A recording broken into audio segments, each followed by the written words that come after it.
Conference will now be recorded.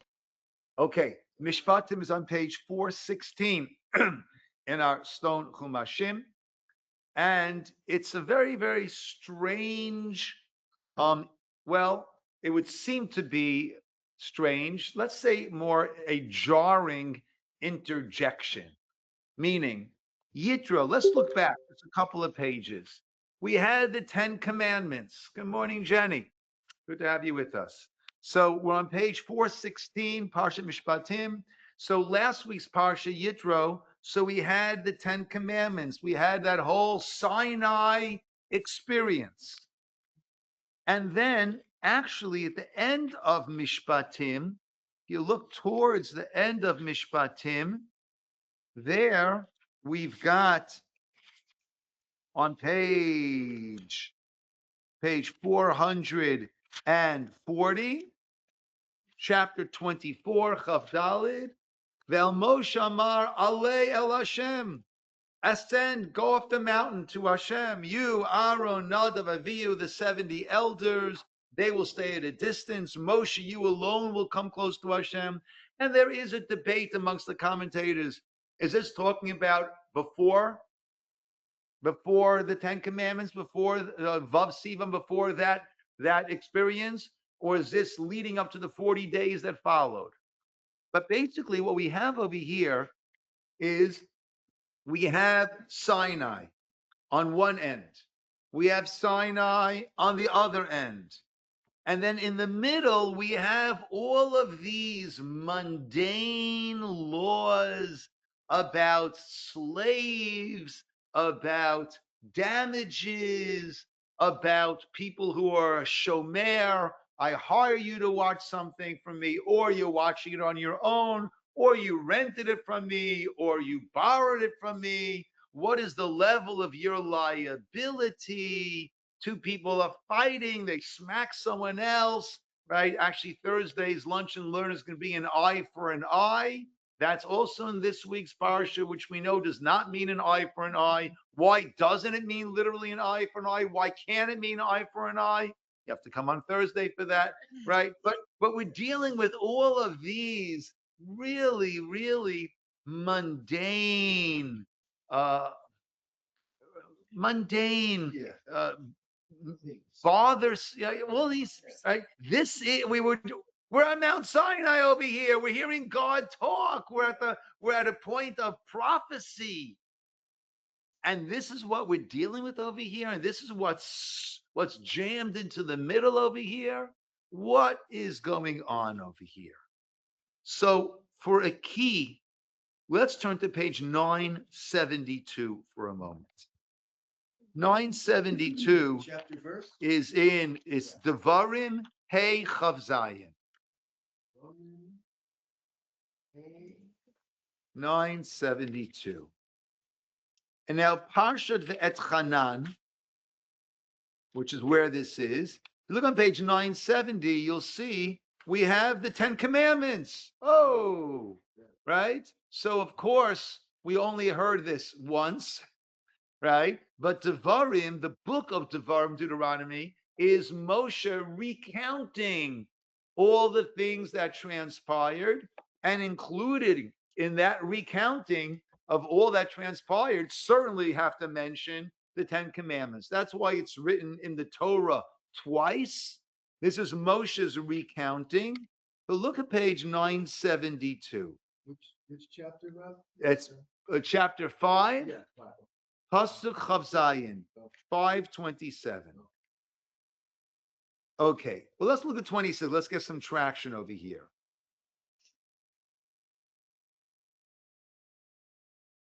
Mi'itain, if only, Vayelav avam zelahem, if your hearts will be like this, liyiraoti, to be in awe of me, v'lishmar, and to guard, at kol mitzvotai, all the mitzvot, koyimim, all the days, l'man yitav lahem, in order that it be good for you, v'lefneim, for your children, l'olam, forever.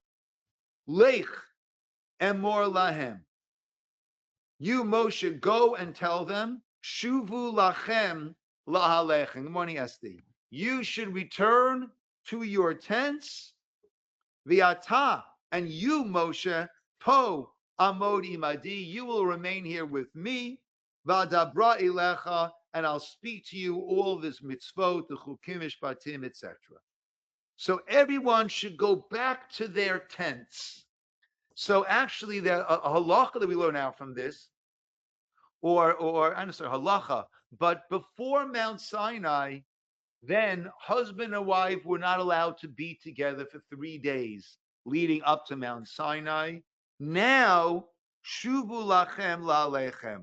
Now the children of Israel should go back to their tents, right? Back to normal married life. But you, Moshe, you will stay here with me. And that comes up much later on when Aaron and Miriam speak badly about Moshe, that he had left his wife, who was no longer with his wife. And Hashem said, no, he did the right thing. You stay here with me. So that's on one hand. But on a more basic level, the Kutzka Rebbe says as follows: Shuvu lachem la'alechem. Take this experience and bring it back with you into your tents. Meaning, if I could expand, we're not supposed to be religious and full of devotion when we're here in shul. And then we go out on the street and we're beeping this guy and we're cursing that guy for cutting me off. And that's not what it's meant to be. You know, we get home and this is how we talk to our spouses or our friends or our kids, right? I get to shul. Oh, I'm such a pure soul. Wonderful. I got out of the shul. I turn into this. I turn into this tiger over there, right? And shuvu lachem la'alechem. Bring this back into your tents. This needs to influence who you are, what you are in all. We just discussed this night in Chavos Halvavos, right? That, all the mitzvot are there to remind us of the God presence, that we're in the presence of God. And that way, even when I'm not involved in a mitzvah, when I'm dealing with the person next to me in the grocery store, I brought it back into my tents. I have internalized this. This then reflects everything. It reflects upon everything that I do. And that is the key to the Eile HaMishpatim. Yes, how do we put it into action now? Right? On a more specific level, I think the Sepharno says, we just ended off the Ten Commandments. Don't desire that which belongs, don't covet that which belongs to someone else. Now I need to know, well, what belongs to me, what belongs to him. I need the Mishpatim. I need to know these laws. What's rightfully mine, what's not rightfully mine, right? I gave this guy to watch something and it got stolen. Hey, right, I'm coming after the guy. 1 second. If you paid him to be a shomer for you, then he will be responsible if it got stolen. If he's doing it for free, then he's not responsible if it got stolen. There are different gradations. The more I'm receiving, the more responsible I am. Right? If I'm getting paid to watch it, I'm more responsible. If I'm not getting paid to watch, I'm less responsible. If I'm on the other end of the spectrum, if I'm borrowing it from you, so I'm getting all the benefit and you're not getting anything from it, I'm all that more responsible for anything that happens. So we need to know who owns what, who is in the right, in order to understand lo tachmo, don't covet, don't steal, all these things. But on a more general level, Eila Mishpatim, in your day-to-day dealings, you've got to take it home with you. And interestingly, the very first topic we begin with is Ki tikneh eved ivri, when you are acquiring a Jewish slave. The first thing we're dealing with is a slave. Now, how does a person become a slave? How does a Jewish person become a slave? Yes, Cheryl. They cannot pay their debts. Okay. So there's one of two ways. One of them, Cheryl said, is what's called machruhu beit din. He was sold by the beit din. Now, it's not just he can't pay his debts, meaning if I borrowed money and I can't pay it back, I won't get sold. There's no debtor's prison. There's no debtor's slavery. It's a very specific situation. I stole from you, and now I can't pay it back. So there, I'll need to be sold in order that the money that I get sold for will go to the person from whom I stole, that I owe the money that I can't pay. But if I damaged, or if I borrowed, right, or if you worked for me and I haven't paid you, other cases where I owe money, it's only the case of stealing. See, here we're talking about someone who stole from someone else, or there's also mocher atzmo. A person can sell themselves. Why would a person do that? They're in, well, I call it the communist dream, right? I don't want to have to pay my bills. I don't have to worry about this, worry about that. I'm there for you. Whatever you need, I'll do. And you take care of all of, from the cradle to the grave, right? You take care of all of my responsibilities, right? To the point even that you will be supporting my wife and kids. You'll be supporting my wife and kids. You'll be paying the grocery bills. I'm just here working for you. That's a mocher atzmo. Obviously, this is a person who's in a very desperate situation, right?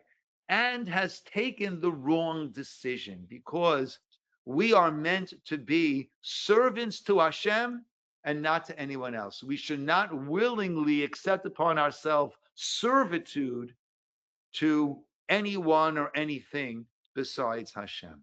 Tell that to my wife. So why of all the Mishpatim, why are we starting over here with this? Why are we starting with this very, very sad case? Either stole, can't pay back, or sold himself. Why are we starting over here?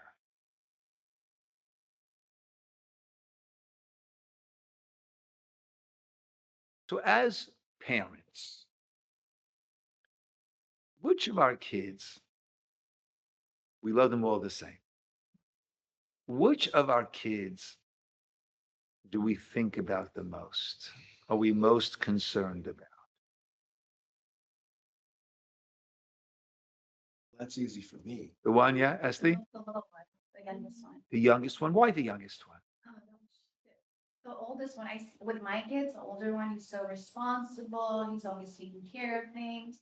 The little one, he's a little bit like, Yeah. Okay. So, yeah, Cheryl? The ones that are struggling. Yeah. Yeah. The ones that are less able to take care of themselves, the ones that are struggling, the ones that are having a tough spell that they're going through, right? That's who we worry about the most. You know, the whole thing about parents, right? Of, we can't love one more than another, and we have to be fair in the way we deal with our kids, right? Now, does that mean that if one child is very wealthy, another child is struggling financially, does that mean that I need to give each of them equal gifts? So, Kathy, you're saying yes, and Shelley, you're saying no, right? And I would align with no, right? It needs to be done in a way that it's not going to cause strife, which can certainly be challenging. But at the same time, right, we need to help each one according to what they need, right? If one of them is struggling emotionally, and the other one is doing great, right? I'm not going to start timing my phone calls. I have to be on the phone equal time with each of them, right? So I would say the same thing applies. Again, we have to be very careful how we do it, but we need to take care of the needs of our children. And our Father in heaven, Avinu Shebashamayim, Hashem, his first concern when it comes to the Mishpatim is to those who are struggling, those who are having a tough time. And who's that? That is the Eved Ivri. And we have to keep in mind, right, in our world, though, it does go on a lot more than we think, right? But slavery, we often think of as a thing of the past. And this idea of slavery was earth shattering in its approach and how it is not punitive, but rather it is rehabilitative. That's what it's all about. Meaning, this person who stole, this person who can't take responsibility. So therefore, he moves in with the family. And the family has to take care of this person to the point that our sages say, if you acquire a servant, it's like you acquired a master for yourself. Why? Because the pasuk says over here a little later on, "Kitov lo imach." It's good for him with you, right? What does it mean with you? You can't be sleeping on an expensive mattress and give this guy some straw on the floor. Whatever you're sleeping on, that's what he needs to be sleeping on. Whatever type of clothing you're wearing designer clothing, you're wearing this, that's what that person needs to wear. I was at an affair with Natalie, and someone says to her, Natalie, what do you wear? And I didn't even know what that meant. Right? But I think it means like which like designer, yeah, are you wearing? So Natalie said, Amazon. Right? So if you're wearing Amazon, the Evan will be wearing Amazon. If you're wearing Pierre Cardin, then so too, right? And the person is living there in a home and seeing how it's meant to be. You work hard, you work diligently, you work honestly, you work with integrity, you earn what you earn, you live within your means. This is the most perfect tutelage for a person. And then 6 years comes and he is released. If he comes into some money beforehand, then he can buy himself, he can redeem himself, prorated. This is the amount I was sold for, 6 years, divide that by six, etc., etc., etc. Person can always redeem themselves. The master, so to speak, is not allowed to give them stupid work. He can't just keep them busy. Could only be things which they need, which needs to be done. And then when he's released, he's given ha'anaka. He's given a nice gift, a serious financial gift that now he's able to start again and to start fresh and not have to go back to old ways. So that's what the Torah is dealing with over here. However, contained in all of these mundane laws are levels and levels of what it's also referring to, what it's also teaching us. And I like to share some of those ideas that we have in this parsha, some of the very mundane things, how we'll see that it's not the least bit mundane at all. So again, page 416, the Eilah Mishpatim, these are the Mishpatim, these are the judgment, the ordinances, Asher Tasim Lifnehem, that you will place before them. Now we know we have different names for mitzvot. We have chukim. A chok is a mitzvah that the reason behind it has not been shared with us. Not that there is no reason behind it, but the reason has not been shared with us. Mishpatim, the root of that is shofet, meaning it's a judgment. right? Meaning our own judgment could also, right? It makes perfect sense to us to have these laws. Asher tasim lifnehem, that you should place it before them. And what does it mean to place it before them? Rashi brings beautifully. Hashem says to Moshe, don't think that you just tell them once or twice, right? And that's it, right? But rather you have to explain it to them, right? It's got to be before them. Kashulchan aruch is what Rashi says, right? Like a shulchan, a table that is aruch, that is set. And of course, the name of the book of Jewish law, written by Rav Yosef Karo and notes by Rav Moshe Isserles, 16th century, is called Shulchan Aruch. Because what he's doing is he set the table and laid it out before us as to what it is that we're supposed to do.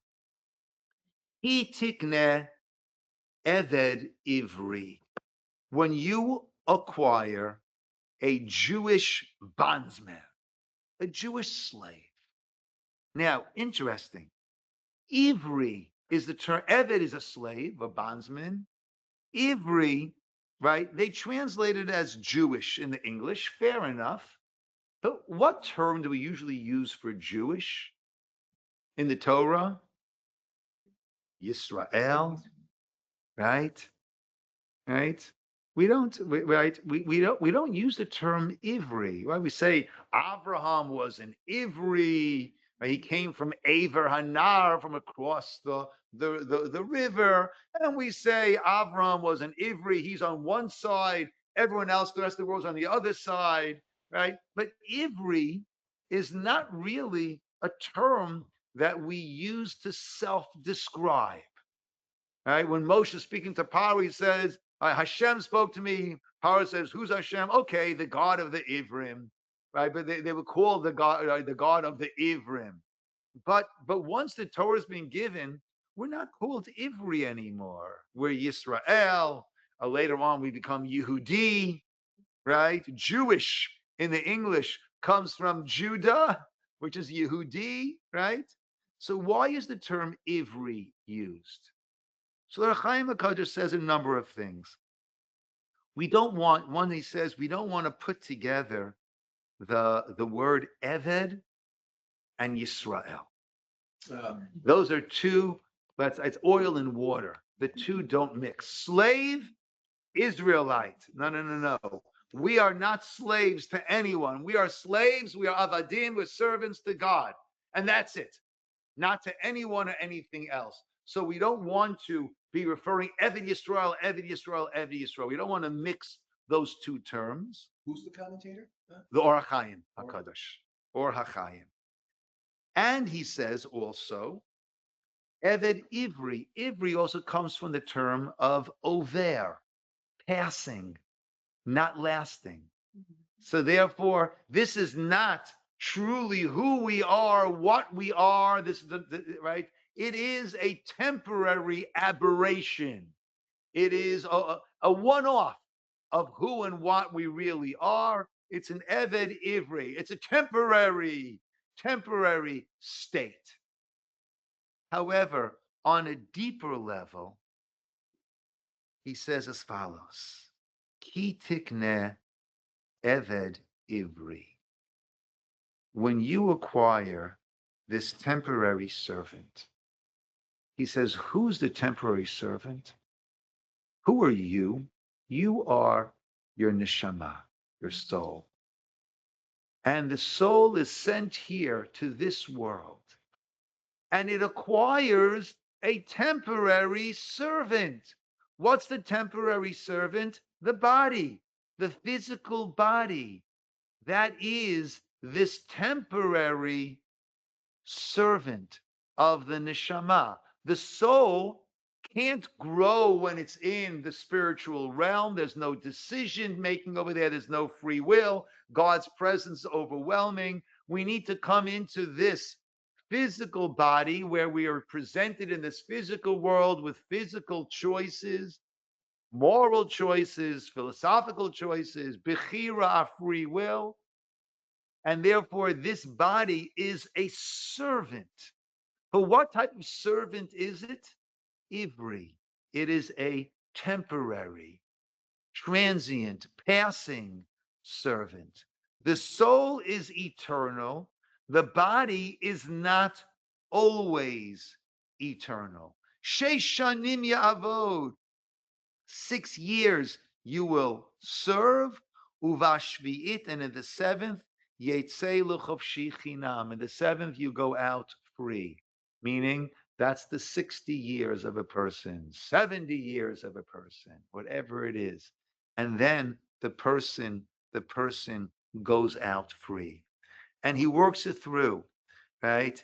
He says over there, and then the yatzah, imbal ishahu, the yatsa ishto imo, pasuk gimel. If he is if he is the husband of a woman, his wife will leave with him. Right? On the simple level, what's it saying? Right? His wife didn't become a slave. What means she will go out? No.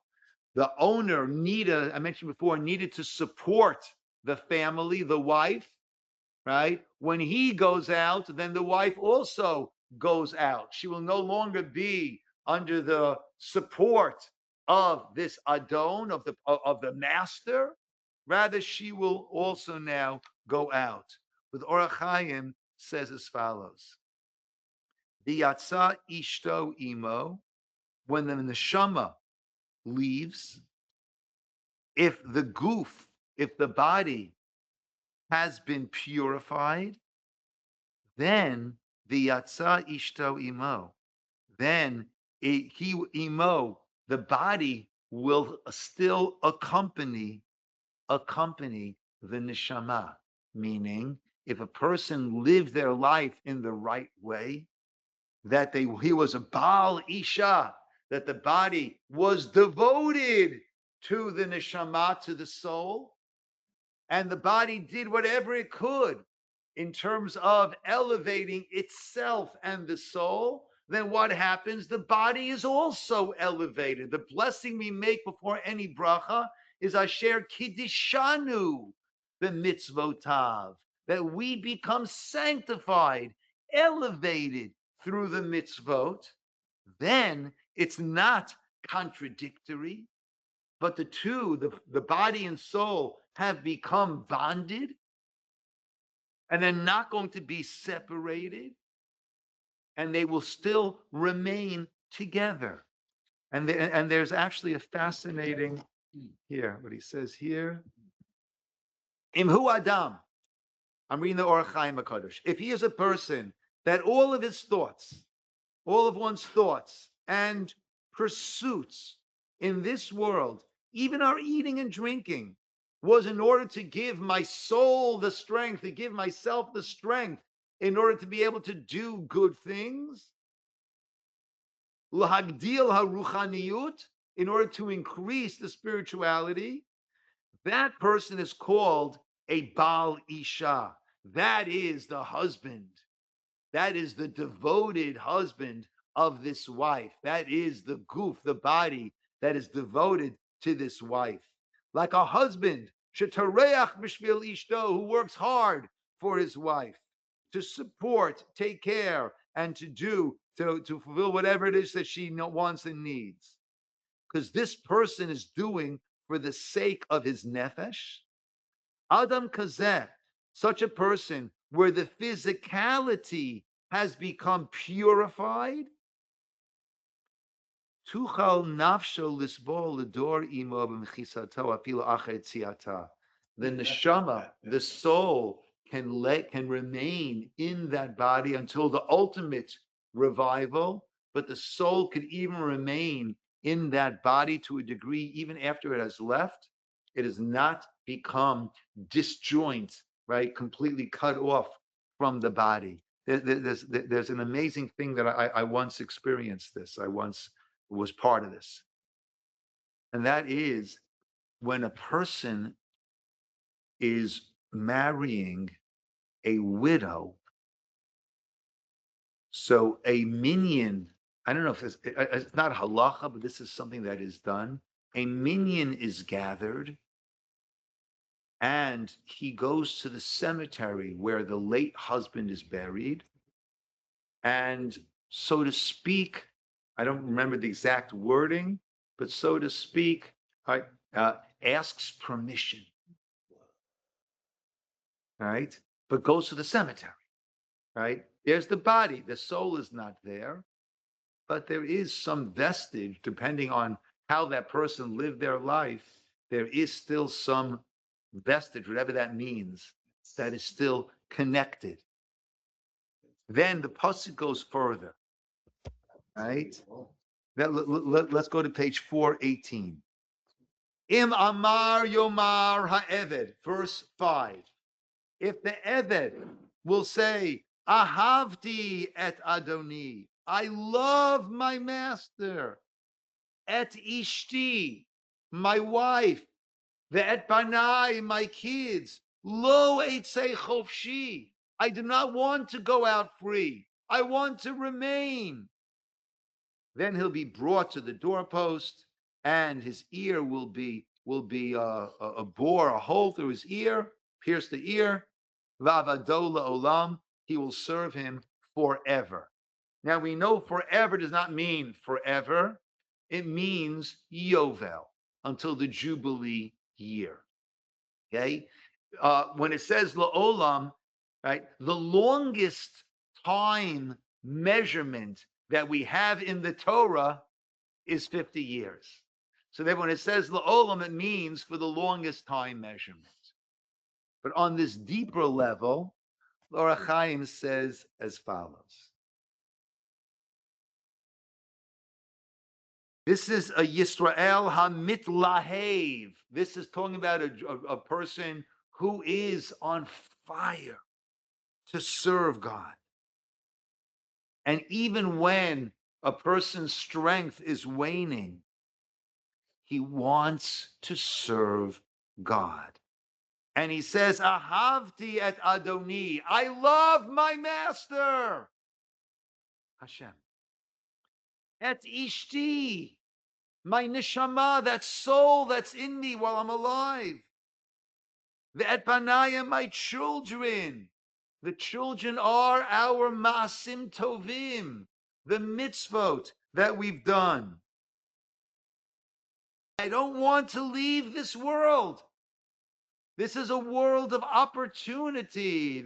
We're told that the Vilna Gaon on his deathbed was crying, and his student said to him, Rebbe, you taught us it's a bad sign to be crying on your deathbed. Why are you crying?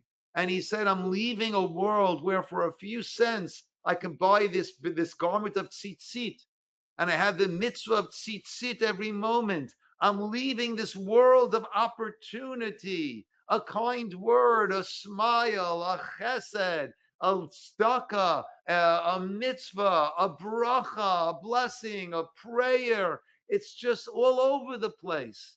Chavis Chaim compares it that it's like we come to this island and there are diamonds all around the streets. And people don't realize it's diamonds, but we pick them up.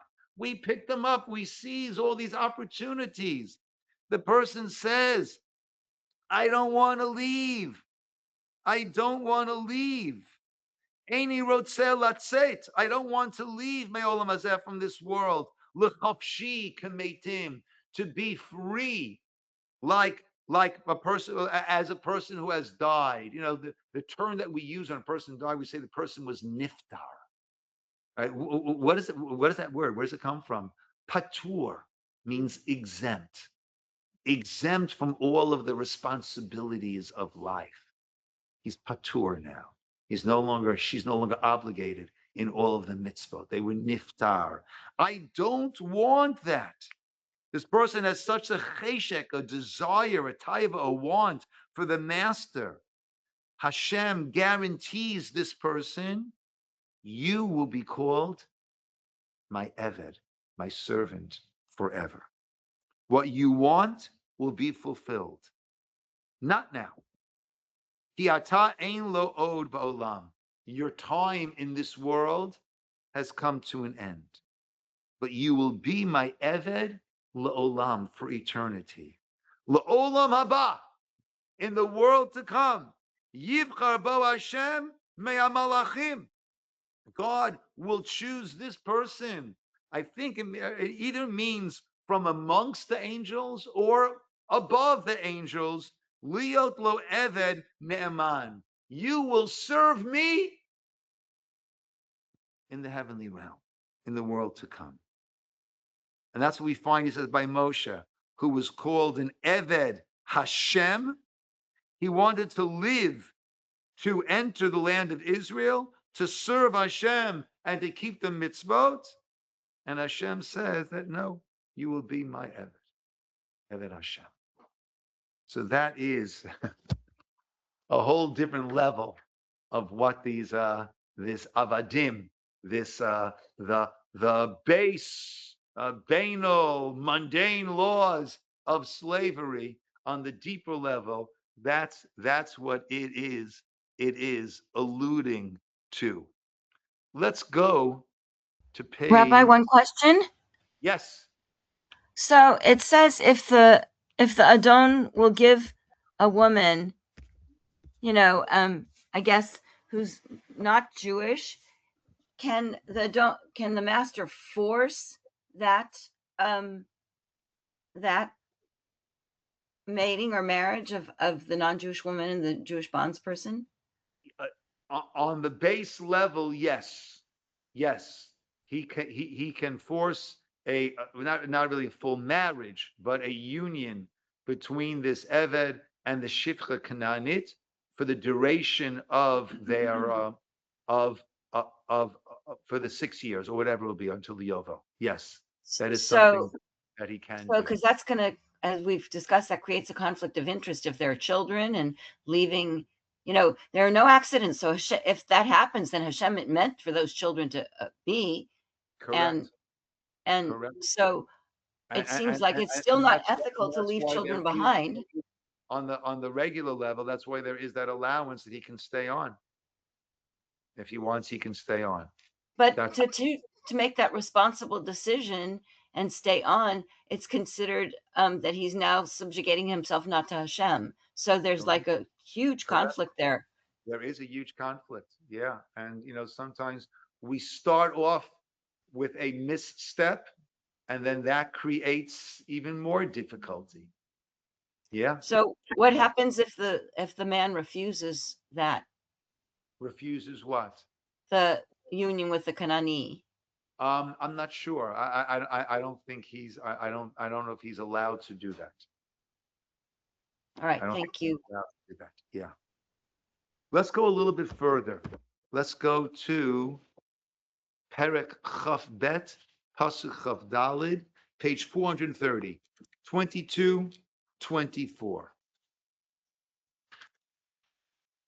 Im kesef talveh et ami. Right? Once again, very, very mundane, simple, right? But let's see what it teaches us about life. Im kesef talveh et ami. Right? The English says, when you lend money to my people. But the Hebrew actually says im, if. And this is one of 3 places where it says im, if, but it's typically if is a voluntary choice. If you do, you do. If you don't, you don't. Rashi brings, Rabbi Yisroel, there's one of 3 places where it says im, if, but it doesn't mean if. It's an obligatory situation. When you will lend money to my people, et ha'ani imach, to the poor person who is with you, lo tieh lo kenoshe, don't act towards him as a creditor, and lo tisimun alav neshech, right? Nor can you put any interest upon him. We can't charge interest. Now, keep in mind, there's nothing immoral about charging interest. I could rent you my apartment. You're getting a service from me. It's perfectly justifiable to pay for that. I could rent you my lawnmower, my car. Perfectly, right? You're getting benefit. You're using my thing. I could rent you my money, basically, right? You need some money now. You want to invest, whatever you want to do. There's nothing wrong in my renting it to you. There's nothing immoral. And therefore, one is allowed to lend with interest to a non-Jew. But to a Jew, we're not allowed to lend or borrow with interest. Why is that? There's nothing immoral about it. But when it comes to your brother or your sister, right, you're not going to be charging interest to them. Now, this becomes very interesting in modern day world, right? When you deposit money in a bank, right? So you're getting interest, right? So there is a halachic structuring called a heter iska. A heter iska is basically, the structure is, well, the idea is, if you're investing along with me, then you can share in the profits of the investment, right? I can't give you $100, right? And then you'll need to pay me back $110, but I can give you $100 to invest, and the profits that are made will share. Okay, that's perfectly fine, right? The only challenge though is, yeah, but if you lose money, I need to lose also. So a heter iska structures it as follows. I'm lending you the money and I'm a partner in your investments, but I'm willing to forego the full value of my gains in the investment if you'll guarantee me 3.2% on my money, right? So that's a way of structuring it in a manner that a Jew in the world today can go ahead and do business and live in this world. When it comes to individuals coming to borrow money, there we don't take any interest. Absolutely. When it comes to this industrial company, banking, mortgage level. So again, if it's a non-Jewish company, as most of the companies here are, it's not an issue in my taking out a loan and paying back. Take out a loan from Citibank and I'm paying back at an interest level, that's perfectly fine, right? But when it's the banks in Israel, and when you're in Israel, walk into any bank, look on one of the posts there in the bank, you will see a framed heter iska. That is how they have structured. That's the documents that they've signed. That's how they structure all the business that they are doing. Is that with an aleph or an ayin? Ayin, asek, yeah. Oh, esek. Oh, of course. Im tachbol salmat reyecha. If you take your fellow's garment as security, verse 25, ad bo hashemesh, until sunset, you shall return it to him. Meaning, if you're taking his pajamas as security, make sure you give it back to him before it's nighty-night time. You're talking about Kihi kasuto levada. This is his garment. He simlato laoro. This is the garment for his skin. But me yishkav. How do you want the guy to lie down? Vaya, and it will be he yitzak elai, when he cries out to me. Vishamati, I will listen. He chanun ani, because I, Hashem, I am compassionate. Let me share with you the Or HaChaim over here, and then also the Sephorno. What does this mean when, if you will lend money, et ha'ani imach, the poor person who is with you? What does that mean, the poor person who is with you? So on a simple level, we learn out, first you have to take care of your family, and then your city, and then your country, right? We have these concentric circles, and those closest to you, that's where your obligation begins, and it goes out further. But the Or HaChaim HaKadosh looks at it differently, or in an additional way. Let's find it 1 second. He says as follows. Where is this pasuk again? 22 24. 22, 20. That's- Okay. It said, Im Kesef Talveh No. et Ani. If money you'll be lending to my people. Meaning, if you see that for some reason God has given you more than you need. Im kesef. If you see, wow, God's given me a real lot. Why has he done that? Halveh et ami. To lend to my people, et ha'ani imach. To the poor person that his is by you.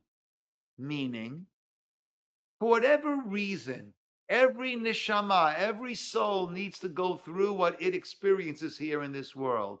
For some of us, the experience is we have more than we need, and others have less than they need.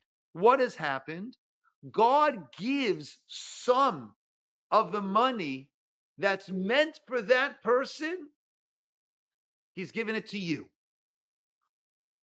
Et ha'ani imach. The English said, the poor person who is with you, he understands it. That which is really meant for the poor person, that is imach, that ended up by you. Right? You have to realize, if you've got more than you really, really need, right? And he says a person, just 1 second. Yeah. Why has God given this person so much and not given this other person that which he needs? Right? So for that, the Pasuk says that those who have not received for whatever reason, right, that is going somewhere else. That's by someone else. If you're the person that you've got the extra, the bounty, realize, you should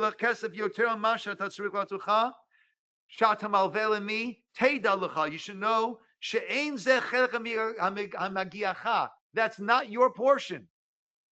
Rather, that's the portion of others, the poor person, imach, that ended up in your account. And therefore, sorry? Well, we'll come to that in a minute, right? And that's the hint that you have to open up from that which is yours to give him, right? And therefore, don't feel haughty, mitnaseh. Oh, I'm the magnanimous benefactor. I'm the philanthropist, and you are the poor charity case who's coming before me, right? And therefore, lo tia lo kenoshe. Don't be like a lender. Don't be lashon nisiyut.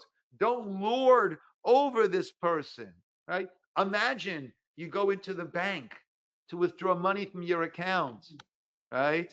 And the teller says, out of the generosity of my spirit, I'm going to share with you some of the funds over here. You say, hey, buddy, reality check. This is my account.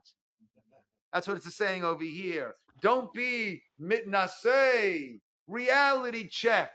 You're a teller. And you're supposed to give this person that which is theirs. Kimishalo hu notain lo. Right? You are giving that person, you're giving that person that which is actually his.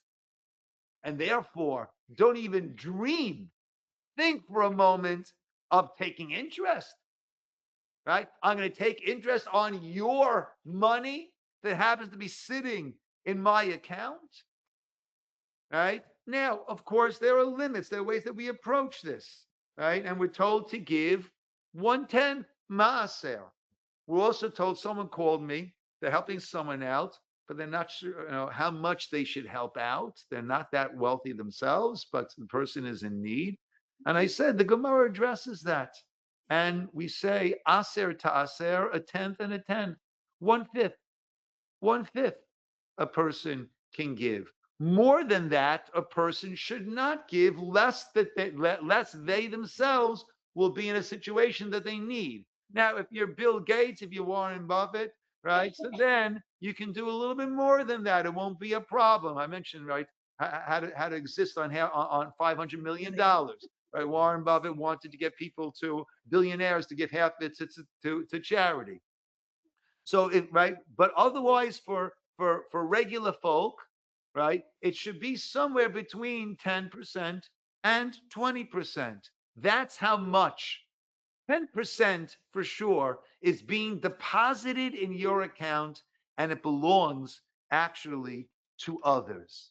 And then here, what the Sephorno then says on the continuation. Because if you will, verse 25, if you will take as collateral, we're talking about here that it's time, the loan is due, and the person hasn't paid, you can go seize some collateral. But what do you have to do? Before sunset, return it to him, because it's his garment. That's what he sleeps in. What do you want the guy to sleep in? And if you're taking his day garments, then make sure in the morning it's back on his front doorstep. V'haya, again, verse 26. When he cries out to me, V'shamati, I will listen. He chanun ani, because I am gracious. Listen to how the Sephorno understands these words. V'shamati, I will listen. He chanun ani, because I'm gracious. Even though he can't have any claims against you. Oh, the injustice. He can't take you to court. The injustice. He seized my garment. No. He owes you that money, right? This person is justified in seizing some collateral. Mikol makom, nevertheless. So he can't go to the courts. However, kishiyitzak elai, when he cries out to me, al ani yuto, over his poverty, hagorem lo liot arum b'li levush al yadcha, his poverty that's causing him to be naked without any garments through you, because of you. When he cries out to me, God, why have you put me into this situation? Etain lo, stat, I'm going to give him some. I'll give him some of the extra that you had been getting. That which had been that extra which had been given to you, that you could thereby support others. Some of that will be taken from you. Because I'm compassionate. I have compassion. Everybody cries out when there's no one else that they can crawl out to. Therefore, it's in your best interest that you be the one to give it back to him. And that way, I'll continue to give you that chen, that grace, that benefacting, that bonus, that surplus, that you will be in the position to lend and to support others. That's how Sephorno understands this idea. He cries out to me, I'll have to take some of the extra you've been giving. You're not acting as that trusted conduit. It'll need to go to him. So if you want to continue to be in a position where you're able to be helping others, make sure you show the compassion. Yeah, Jay. I'm just gonna, back to 24 just for a second. That the pasuk, it makes perfect sense if you leave Imach out of it, right? It makes Right. It perfect didn't sense. need that. Exactly. No, it makes perfect sense the way it is. Yeah. Right. But the emo is letting you know it's his money that's by you. Let's do one more little piece. Rabbi, Yes. Janet, Let so me, Janet, how do Janet, you Janet, know how to apportion that? I mean, Janet, if, Janet, let me finish yeah, up this piece and then I'll take it. Okay. all right, thank you. Okay. Chaf Gimel Gimel. Okay. Page 432. This is now talking about, right, verse of chapter 23, verse 1, Lotisa Shem Hashav, don't accept Lashon Hara. Don't listen to bad that people speak about one another. And this is something that often really hits people who are either in process of converting or non-Jews. You have laws about what you're allowed to speak, right? Torah laws. And then we say the judges don't go after them, right? Don't you don't always follow the majority. Vidal, verse 3. Vidal lo terdar berivo. Do not glorify a destitute person in his grievance. Meaning, on one hand, if a rich person, a poor person come to me for the law, right, to adjudicate a certain conflict, I should not show deference to the rich person. I should also not show deference to the poor person and say, this guy's loaded. This guy's destitute. Right? Instead of my having to go to him to ask for tzedakah for this poor person, let me rule in favor of the poor person. Right? And that way, he'll be able to get it in a dignified way. That's the simple level. L'or HaChaim says as follows. Remember, we just heard about the poor person who call out to God. Dal lo terda berivo. He says this in his argument, meaning a poor person, he's got an argument with God. Why is everyone else living so comfortably? And why do I not have it? Why is everyone else making it? And I can't find a job. I'm not earning enough. I'm scraping by. I need to be borrowing money. I need to be going, asking people for help. Right? That's a riv. That's an argument that a person could have with God. Now, anyone who helps that person, so what is he doing? He is helping to quell that complaint because the person is being helped. The person is not as desperate. He's getting help. So whoever helps that person is quelling the complaint that they have against Hashem. Oh, now I've got enough. Thank you. Thanks to the generosity of these wonderful people, I'm doing okay now. I'm not so angry. I'm not so upset with God. But if I don't show compassion, then what do? I'm strengthening their claim against God. And that pasuk is saying, commanding us, lo tehadar, don't beautify, don't strengthen the poor person in his complaint against God. Rather, do what you can do, right? Rather, do what you can do. Yichonenu, who have compassion on him. And that way, the complaint against God, right, will become diminished, quelled, lessened. Do what you can do to keep the balance here in this world. Yes, Janet.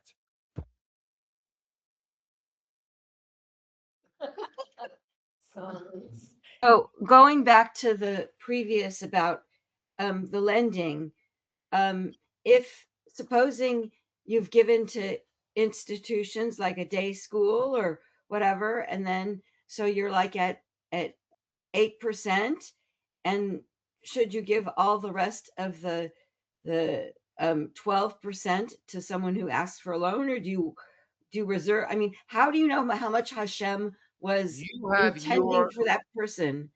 Or do you okay. wait and see if someone else will come to you? Like, 10%, what if you've done the full 20% and then someone else comes and you've given 20%? 10% is what a person is obligated to give. More than that, a person can decide.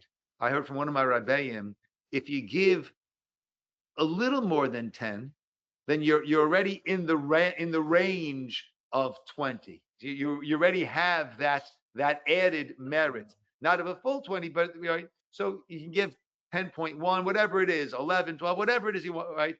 10 a person must give, up to 20 a person can give. More than that, a person should not give. If we're talking about a person that there is a concern that they themselves will end up needing, who to give to? Should I give to shuls, Beth Jacob, schools? Should I give to individuals? The answer is yes, yes, and yes.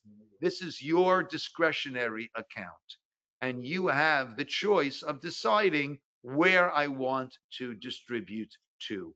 That is the person's prerogative to So should decide. you, in case, like you said, it's the you have some of the wherewithal of another person, should you give a little less to something else in case something comes up later in the year? A person should pace themselves, right? You know how much you're going to be getting that year. You can decide how to distribute it and at what time to distribute it. There are times that I've gone out ahead a little bit, meaning, right, things came up and some people were in need, so I'm ahead on my tzedakah. And if something comes in, so then it'll take off from that which I owe, right? But we always say, Ezu chacham haroa et hanola. The wise person is a person who looks ahead and plans and sees what's My coming. class is almost over. Yes. Oh, sorry. And then on the last pasuk, another question came up where it says, "Do not pervert the law for a grievance." So if the poor person who's upset at Hashem, and you said a judge will make it dignified, but what if the claim is not as valid and they're just doing it to be chesed? Isn't that still perverting the law?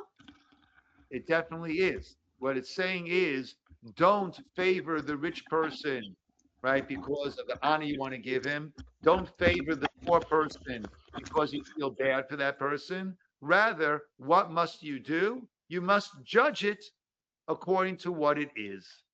That's what it's saying. Do not pervert on behalf of either the rich, sometimes you might lean that way, or the poor, you might lean that way. Rather, judge properly according to the facts of the case. That's what it's All saying. right. Thank you. You're very welcome. Thank you. Thank Okay, you. everybody. Seeing you all. Yes, Dove. So against the Nafta, you're gonna calm down. Not gonna be angry at Hashem. Ideally. Better chance that you're gonna be closer to Hashem with the Munah. Gives you a stronger option for the Munah. By what? Like, calming him down. Yes, 100%. Yes. Yeah. Yeah, I thought, yeah, 100%. But don't you